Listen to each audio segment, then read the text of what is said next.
আজকে একটু আগে একটা মিটিং চলছিল।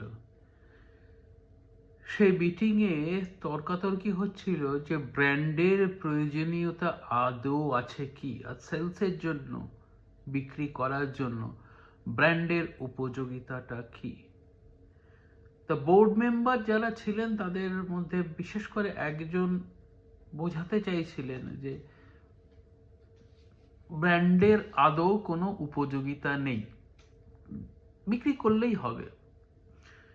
তো বারবার আমি যেটা বোঝাতে চাই, বিভিন্নভাবে বিভিন্ন সময় আমি বলতে চাই, বোঝাতে চাই, সেটা হচ্ছে ব্র্যান্ড যদি না হয় তাহলে আপনার প্রোডাক্টের ভবিষ্যৎ নেই। ব্র্যান্ড এমন একটা জিনিস যেটার কথা মানুষ বা আপনার যেটা টার্গেট অডিয়েন্স, তারাই আপনার হয়ে অন্যকে সেই কথাটা বলবে। এটা আমি বোঝাতে কাউকে কাউকে অবশ্যই পারি। বেশ কিছু জায়গায় বেশ কিছু মানুষ গো ধরে বসে থাকেন যে ব্র্যান্ডিং অ্যাক্টিভিটি করে কি হবে।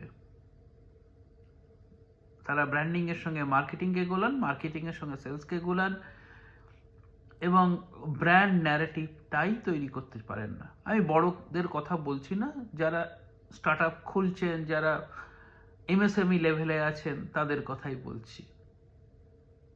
তারা নিত্য নতুন সমস্যা খুঁজে খুঁজে বের করেন, নিত্য নতুন অবস্টাকল খুঁজে খুঁজে বার করেন, বার করার পর বলেন যে আমার কোনো ব্র্যান্ডিং এর দরকার নেই। ব্র্যান্ডিং ব্যাপারটাই বোঝেন না। ব্র্যান্ডিং মানে, আমি এমন সোচি ব্র্যান্ডিং মানে চারটে লোগো, ব্র্যান্ডিং মানে একটা সাইনেজ, ব্র্যান্ডিং মানে একটা প্যাকেজিং, ব্র্যান্ডিং মানে একটা লিফলেট। আমি এটা ব্র্যান্ডিং করে দে, এই ব্যাপারটা আমি শুনেছি, একটা লোগো চেপে দিলাম। এটা যে ব্র্যান্ডিং নয়, এই ব্যাপারটাই বুঝতে মানুষের খুব খুব খুব দেরি হয়। বিজনেস স্কুলে যে ব্র্যান্ডিং বোঝানো হয়, ব্র্যান্ড যেভাবে বোঝানো হয়, সেটা তো একটা দিক।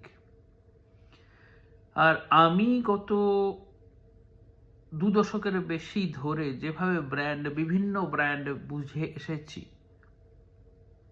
সেটা আর একটা, ওটার থেকে খুব বেশি দূরে নয়, কিন্তু তার একটা নিজস্ব গতি আছে, দিক আছে।